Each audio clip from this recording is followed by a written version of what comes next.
Olá, boa noite, meus irmãos, meus amigos. Que a graça e a paz do nosso Senhor Jesus Cristo esteja sobre a vida de cada um de vocês.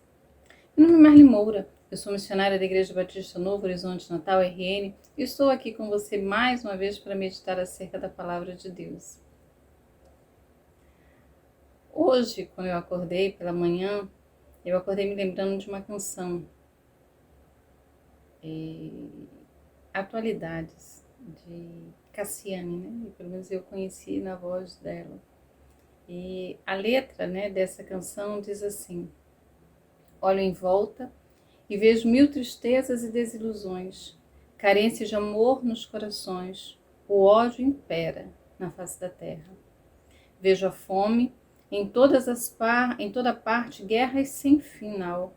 O homem até parece irracional, e no pecado com prazer se enterra.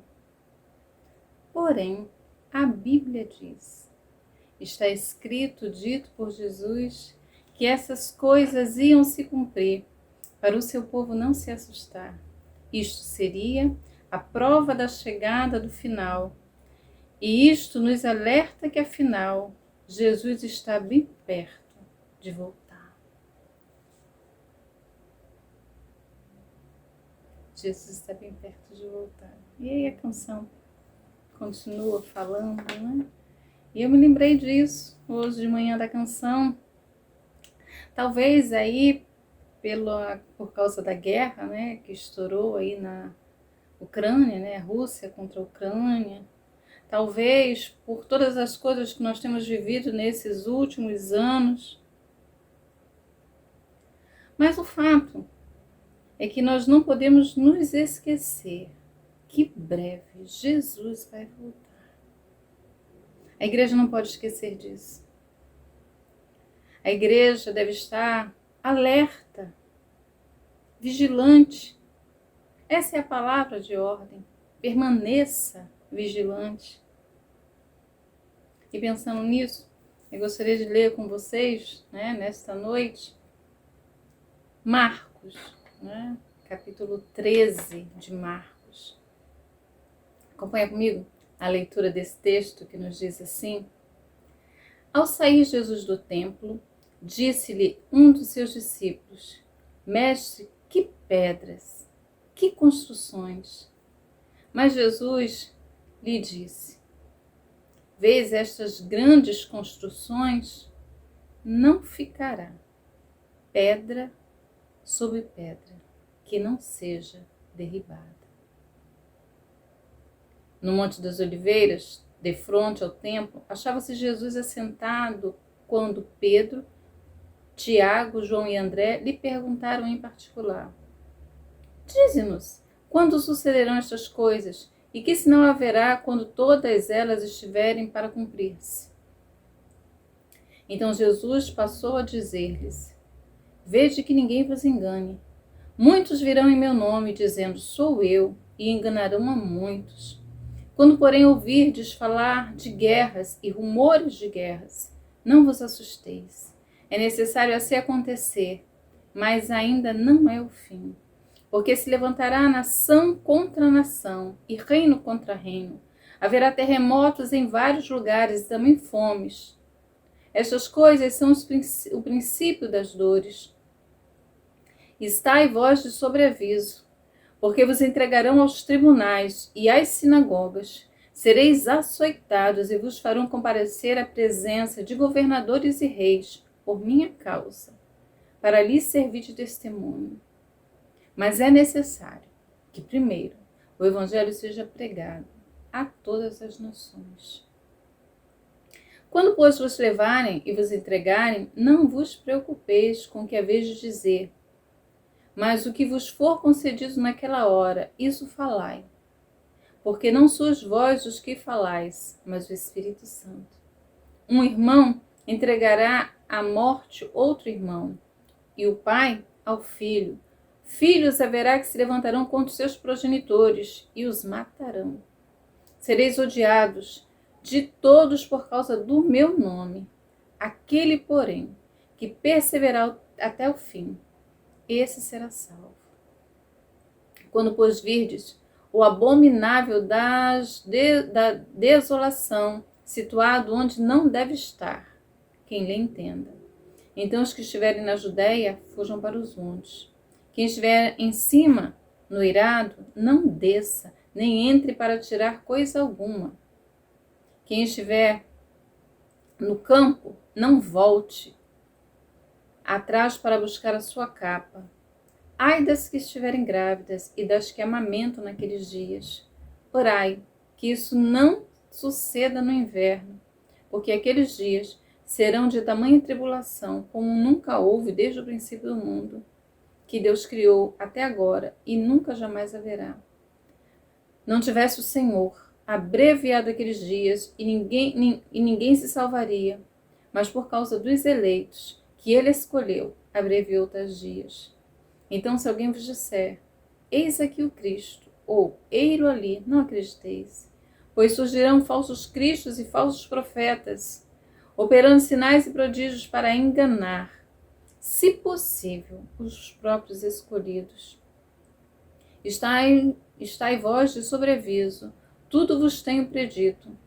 Mas naqueles dias, após a referida tribulação, o sol escurecerá, a lua não dará sua claridade, as estrelas cairão do firmamento e os poderes dos céus serão abalados. Então verão o Filho do Homem vir nas nuvens com grande poder e glória. E ele enviará os anjos e reunirá os seus escolhidos dos quatro ventos, da extremidade da terra até a extremidade do céu. Aprendei, pois, a parábola da figueira. Quando já os seus ramos se renovam e as folhas brotam, sabei que está próximo o verão. Assim também vós, quando virdes acontecer essas coisas, sabei que está próximo às portas. Em verdade vos digo que não passará essa geração sem que tudo isso aconteça. Passará o céu e a terra, porém as minhas palavras não passarão. Mas a respeito daquele dia ou da hora, ninguém sabe. Nem os anjos no céu, nem o Filho, senão o Pai. Estais de sobreaviso, vigiai e orai, porque não sabeis quando será o tempo. É como um homem que, ausentando-se do país, deixa sua casa, dá autoridade aos seus servos, e cada um a sua obrigação, e ao porteiro ordene que vigie. Vigiai, pois, porque não sabeis quando virá o dono da casa, se à tarde, se à meia-noite, se ao cantar do galo, se pela manhã. Para que, vindo ele inesperadamente, não vos acheis dormindo. O que, porém, vos digo a todos, vigiai. Eu li todo o capítulo 13 de Marcos, do Evangelho de Marcos. E aí aqui a gente está, né, diante do texto. Jesus aí diz aqui o texto que ele vai ao templo, né? E quando ele sai do templo, os seus discípulos ficam aí admirados. Eles olham para aquela arquitetura e ficam lá extasiados diante daquilo que ele está vendo, né? Então era realmente um templo, é muito bonito, muito belo. Era um templo de mármore branco, aí tinha decorações, né? Ele era aí bordejado com ouro. A gente chama esse aqui, né, do terceiro templo, né? A gente tem o templo de Salomão, a gente tem aquele templo que foi construído lá quando os judeus voltaram do exílio da Babilônia. E aqui a gente tem esse templo, né, que na verdade aí foi uma ampliação que Herodes, né, ele resolve fazer. Então a gente tem aqui um templo, né, aquele símbolo ali para a nação judaica, né, da relação deles com Deus, né, da presença de Deus no meio dele. E era realmente um templo aí muito bonito, né?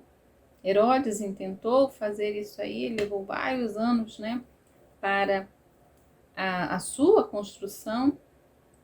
Né? Entretanto, depois de construído, ele não durou muito tempo, né? Ele não durou muito tempo. Né? E Jesus, como todo judeu, frequentou aquele templo, né? Ele foi lá, né? Se você olhar os relatos, né, dos evangelhos, você vai ver que ele esteve lá no templo, ele visita, ele vai ao templo e aí ele interrompe lá as atividades, né, que eles estavam fazendo. Jesus vai ao templo e fala da sua autoridade. E esta aqui parece ser a última visita do Senhor Jesus àquele templo.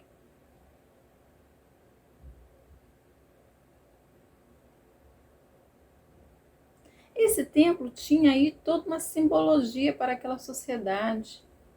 Mas as pessoas, né, que estavam ali à frente daquele templo, né, aquela liderança, não era aí uma liderança que primava por realizar naquele lugar ações que agradavam a Deus, né? Os sacrifícios, os rituais que eles faziam, da maneira como faziam, agradavam a Deus. Eles não observavam a palavra do Senhor, né? Eles observavam as suas próprias interpretações acerca dessa palavra. Eles não olhavam aí para a palavra na perspectiva de Deus. Eram pessoas que estavam eticamente corrompidos. Aí Jesus diz que não ficaria daquele santuário, daquele templo, que não ficaria pedra sobre pedra. Se você olhar para a história, você vai ver que essa, né, predição de Jesus, ela realmente se cumpriu. No ano de 70 da nossa era, o templo foi completamente destruído. Você vai ver isso aí, que ele foi arrasado pelos romanos, né? Você tem aí um cerco, né? 66, mais ou menos. Né? Eles cercam a cidade e aí começa aquela guerra, né, judaico-romana, como ficou aí conhecida, né? Vespasiano marcha, né, um exército para lá, para acabar com a rebelião, mas é chamado, né, de volta a Roma, né? E aí seu filho Tito, né, general Tito, ele marcha para Jerusalém. Ele marcha para Jerusalém. E aí houve um derramamento de sangue, né? É um dos episódios mais sanguinários, né? A revista Super Interessante vai dizer isso, que é um dos episódios mais sanguinários, né, da história. Aí mais de 100.000 mortos. A cidade parece ser repleta de judeus, né? Alguns vão dizer que era o período da Páscoa, então os judeus de todas as partes iam para lá. E houve um banho de sangue, né? Houve um rio de sangue na cidade. E eles acabam incendiando, né? Depois que eles conseguem vencer as muralhas, conseguem entrar dentro da cidade, né? Furiosos, eles dizimam, eles massacram os romanos, né? E aí é a história de que a nação judaica é espalhada pelo mundo, perde o seu território.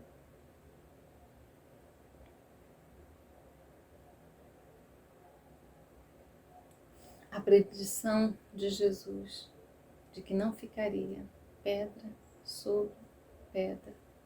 E aí quando os discípulos, né, depois disso, Jesus faz isso quando está saindo do templo, mas eles não perguntam de imediato, né, mas lá no Monte das Oliveiras eles fazem aí uma pergunta ao Senhor. Quando é que essas coisas vão acontecer? qual sinal haveria quando essas coisas estivessem para acontecer? A resposta que Jesus dá é uma resposta que vai fazer paralelo tanto com a destruição do templo que ocorreria, né, alguns anos depois, como com a sua segunda volta, né, a segunda vinda de Jesus. Então fala aí de um julgamento sobre a nação judaica que ocorreria lá no ano de 70, mas também fala desse julgamento final, que seria para toda a humanidade, a segunda vinda do Senhor Jesus. Então, houve esse primeiro cumprimento, né, quando Tito invade realmente a cidade, né, o templo é destruído, então houve aí uma guerra sangrenta naquele lugar. E aí os discípulos perguntam: Senhor, mas quando é que essas coisas vão acontecer? Quais são os sinais, né, de que isso estará próximo, estará para acontecer?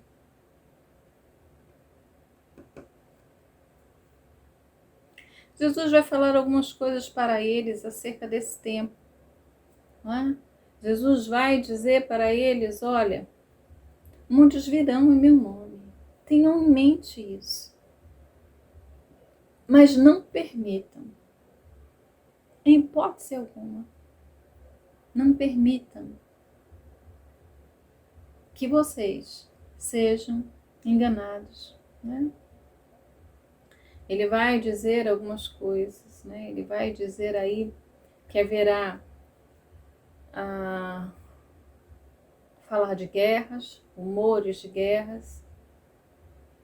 Vai dizer que nações se levantarão. Mas no verso 10 ele vai dizer: mas é necessário que primeiro o evangelho seja pregado a todas as nações. Então deixe-me dizer para vocês uma coisa aqui nesta noite. A igreja do Senhor, diante daquilo que está vendo, diante daquilo que está diante dos seus olhos, a igreja do Senhor precisa entender a sua missão aqui. A igreja precisa entender que é necessário que o evangelho seja pregado a todas as nações. É necessário que a mensagem seja pregada. Então, proclamar o evangelho é algo urgente, é algo para agora, é dever da igreja, é um sinal de obediência e é uma ação necessária para aqueles que esperam a vinda de Cristo. Ai, como eu gostaria que o Senhor voltasse. Fazendo o quê? Postando nas redes sociais, a sua vida diária, seu cotidiano. Correndo atrás dos seus sonhos. Simplesmente não fazendo nada, deitado aí numa rede, não é? Tomando uma água de coco, descansando, conversando com os amigos. A igreja precisa fazer discípulo de todas as nações. O Senhor vai dizer isso. É um mandamento claro. Você precisa proclamar o evangelho. Você precisa fazer isso. Então você ama a vinda do Senhor? Faça missões. Anuncie.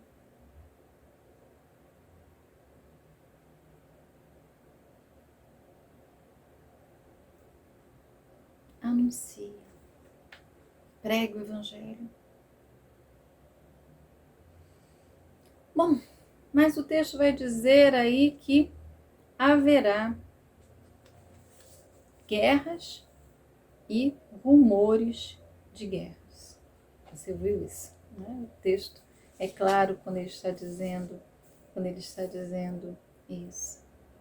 Então, Jesus vai estar falando para os seus discípulos que existem sinais claros. Que sinais são esses? Primeiro ele vai dizer que existem sinais que vão indicar que Deus está mostrando, indicando o seu juízo. E aí ele vai dizer, olha, guerras e rumores de guerras. O que nós temos visto? Nós temos visto aí inúmeras guerras. Inúmeras guerras. É isso que nós temos visto. Se você lembrar, né, aqui do século XX, olhando para a história como um todo, você vai perceber que a humanidade ela esteve mais em guerra do que em paz. Né? Mais em guerra do que em paz. Mas vamos pensar agora aí, né, aí do século XX. Nós tivemos aí aquilo que nós chamamos da Primeira Guerra Mundial, que quando ela eclodiu, ela não era chamada de Primeira Guerra Mundial, era a Grande Guerra, né? Porque era algo assim inédito, era algo de proporções enormes.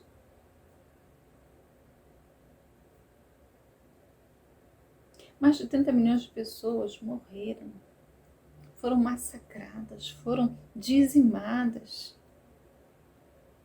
Então aquela grande guerra, né, que não era nem nomeada como a Primeira Guerra Mundial, era a Grande Guerra.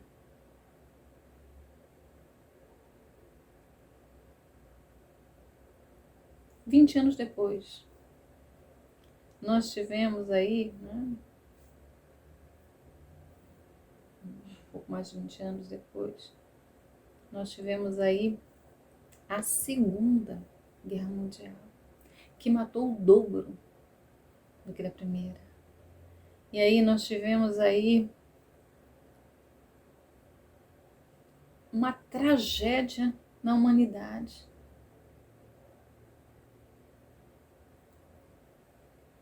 Mas depois dessa tragédia aí da Segunda Guerra Mundial, quantas guerras não surgiram?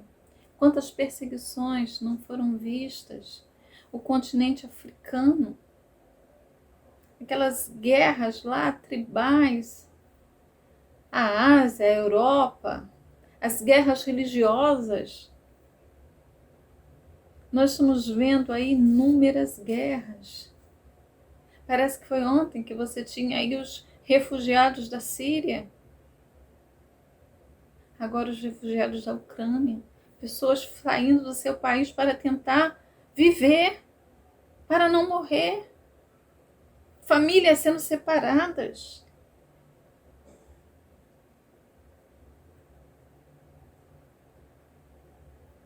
Os horrores da guerra. Ontem, hoje, o que será amanhã?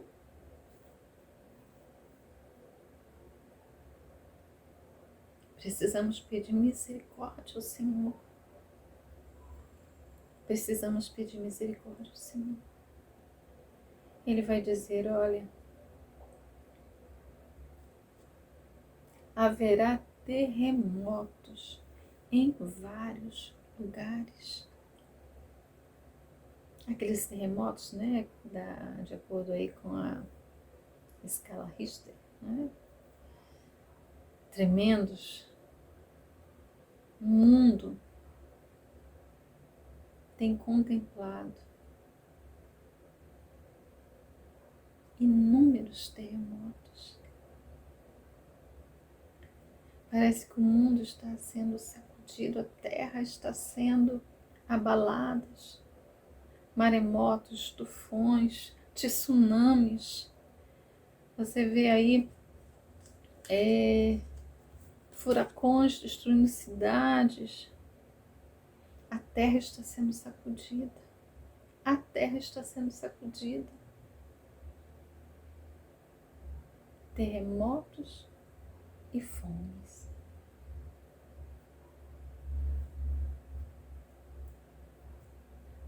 Você não tem ideia da fome que assola o mundo. E aí eu não vou dizer para vocês aqui, né, as razões da fome no mundo.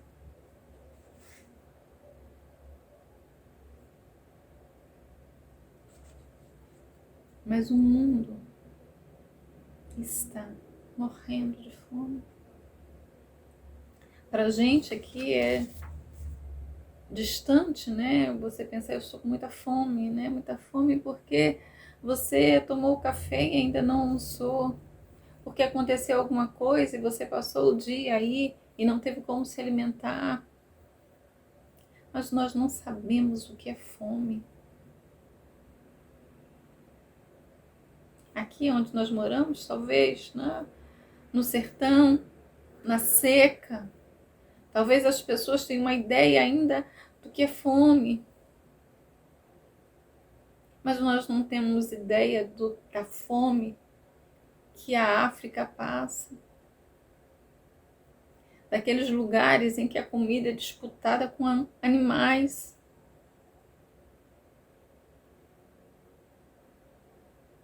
Das crianças, que você consegue ver todo o esqueleto, porque só tem pele.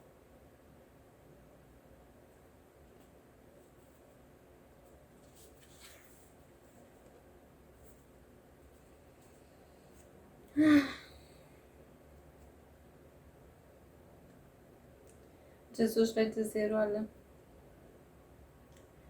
vai ser nação contra nação, reino contra reino, terremotos e fomes. Mas isso, tudo isso, é apenas o princípio das dores. Vocês precisam pregar o Evangelho e saber que por causa da pregação do Evangelho vocês serão perseguidos.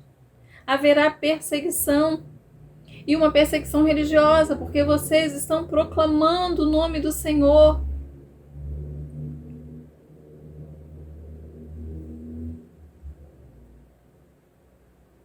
E a história vai mostrar essa igreja que realmente é perseguida. Mas o Senhor está dizendo que essa perseguição que a igreja vai passar deve ser uma oportunidade para que ela continue testemunhando. Vocês serão odiados, não porque vocês estão procedendo erroneamente, não porque vocês estão enganando, não porque vocês estão mentindo, não porque vocês estão fazendo o que não deve, mas vocês serão odiados por causa do meu nome.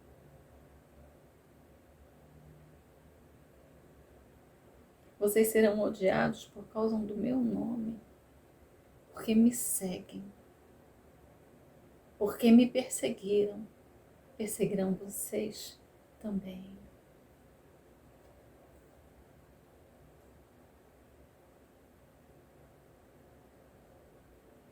Sereis odiados, mas aquele, porém, que perseverar até o fim, esse será salvo. Esse será salvo. E aí ele vai falar, né, do engano. Você vai ver que no decorrer do texto, o Senhor vai dizer, olha, vão se levantar esses que vão dizer, vão falar em meu nome. E aí ele vai falar, né, em outros versículos, né, acerca desses que vão se levantar, que são falsos profetas, que são falsos messias.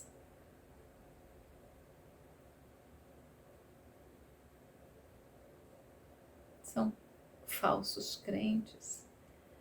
Então ele vai dizer que todas essas pessoas, elas vão estar aí produzindo um falso evangelho, uma falsa religião. Então, se você pensar na volta do Senhor, na segunda vinda de Cristo, você vai ver que haverá um abandono da fé verdadeira.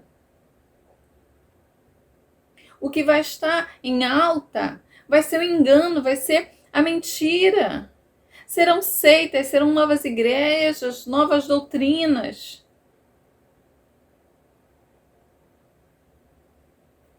Haverá uma falsa religião explodindo.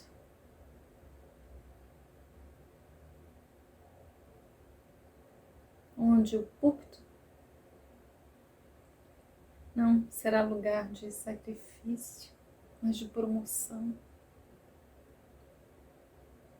de entretenimento, onde a verdade vai ser retirada e uma mentira vai ser aceita, porque é aquilo que os ouvidos, né, querem ouvir. Se nós pensarmos hoje, você vai ver aí um cristianismo misturado com tantas coisas, é com liberalismo, misticismo,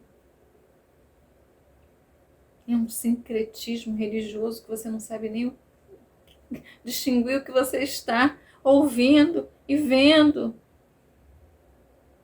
É uma verdade distorcida. É uma mentira completa que está sendo aí pregada. Você tem visto isso nesses tempos? E aí, o anticristo vai aparecer, né? O anticristo aqui, ele é apresentado aí a partir do verso 14. No decorrer da história, essa figura aqui, ela já foi, né, aplicada, né? Houve outros tipos, né, de anticristo na história. Um deles, Antíoco Epifânio, né, o louco, aquele aí que profana o templo, né, que promove aí um massacre aí dos judeus. E aí, se você olhar para a história, você vê que esse é o período aí da guerra dos Macabeus. Depois, um outro momento na história também tipifica aí esse anticristo, né, na invasão de Jerusalém. Mas esses eram um tipo de anticristo, porque o que é de fato ainda está por vir. É aquele que vai estar bem perto dessa volta do Senhor. Mas se você perceber, você vai ver aí que aquilo que o anticristo, né, que a Bíblia diz que o anticristo vai fazer, você vai ver que esse sentimento, a função, essa atividade já está permeando aí a nossa história. É um poder que está se levantando para perseguir a igreja do Senhor, e isso tem sido, você tem visto isso claramente. Você vai ver isso aqui no nosso país, você vai ver isso no mundo afora. É um espírito que vai se levantar para perseguir, para matar, para controlar todos aqueles que se opuserem, né, que resistirem a ele, ao poder, à autoridade. Não quero que você fique com medo, não. A igreja não precisa ter medo. A igreja precisa só ser vestida daquilo que o Senhor disse que ela deveria fazer. Você vai perceber que o Senhor vai dizer, olha, tomara que essas coisas não aconteçam no inverno.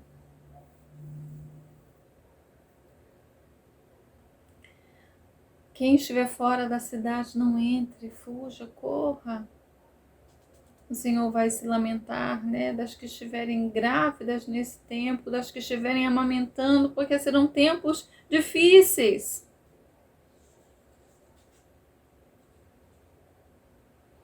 Haverá aí a grande tribulação. Ele vai chamar aí aqueles dias, né? Aqueles dias difíceis, aqueles dias de tamanha tribulação como nunca houve. Mas você vai ver que Deus continua cuidando do seu povo. Ele vai dizer aí que, olha, o Senhor, por amor ao seu povo, abreviou esses dias. É o cuidado de Deus que você vai poder perceber.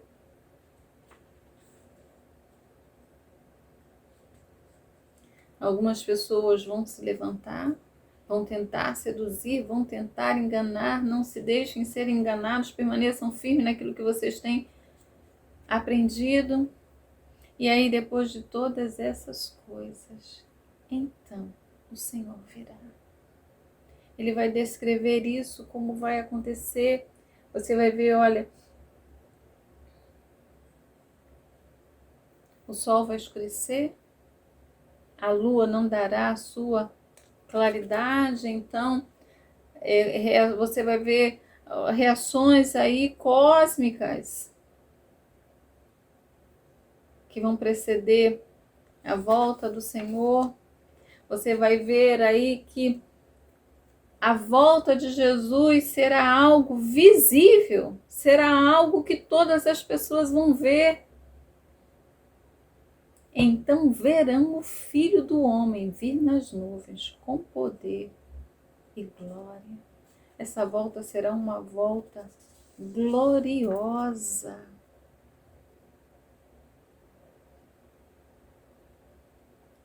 Será a vitória do Senhor e do seu povo.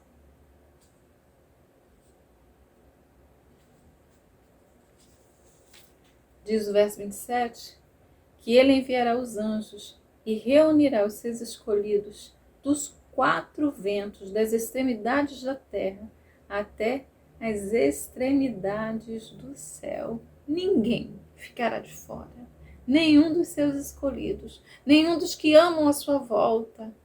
Ninguém vai ser deixado para trás.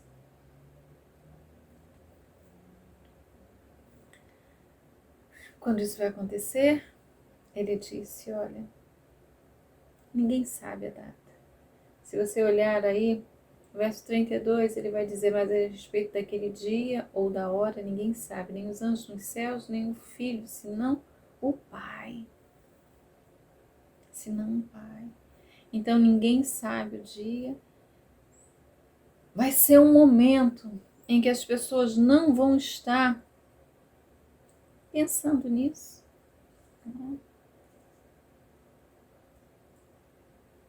Mateus, falando sobre esse texto, né, vai dizer assim que é como no tempo de Noé, que ninguém se apercebeu, estavam aí cuidando das suas vidas, né, casando, dando-se em casamento, trabalhando, viajando. E aí, a porta da arca é fechada. E eles não têm mais chance, mais oportunidade de nada. Para hoje, o que eu gostaria que você pensasse? O que eu gostaria que você trouxesse aí para o seu coração?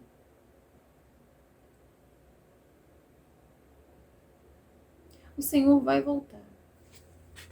Nós estamos aí vivendo aí entre, né, o nosso tempo, o Cronos, o nosso tempo e o tempo de Deus, Kairos.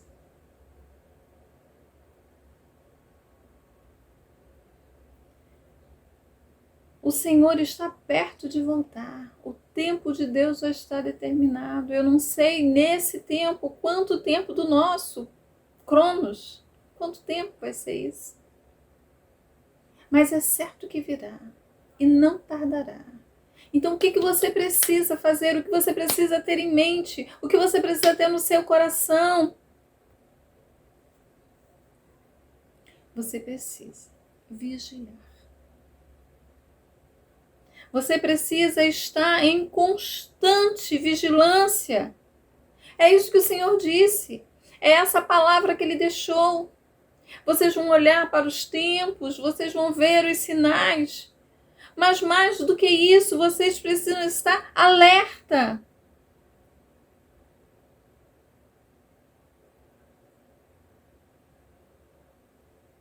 Vocês não podem estar dormindo, vocês não podem estar brincando. Vocês têm que estar prontos, à espera. Malas prontas. Você não pode deixar nada por fazer. Sua casa tem que estar em ordem. Você tem que estar pronto, com o passaporte nas mãos. Porque quando a trombeta soar, você vai. Você precisa estar trabalhando. Você não pode estar parado, dormindo.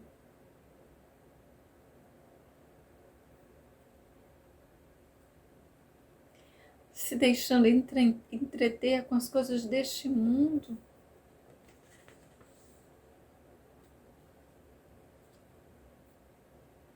Você precisa estar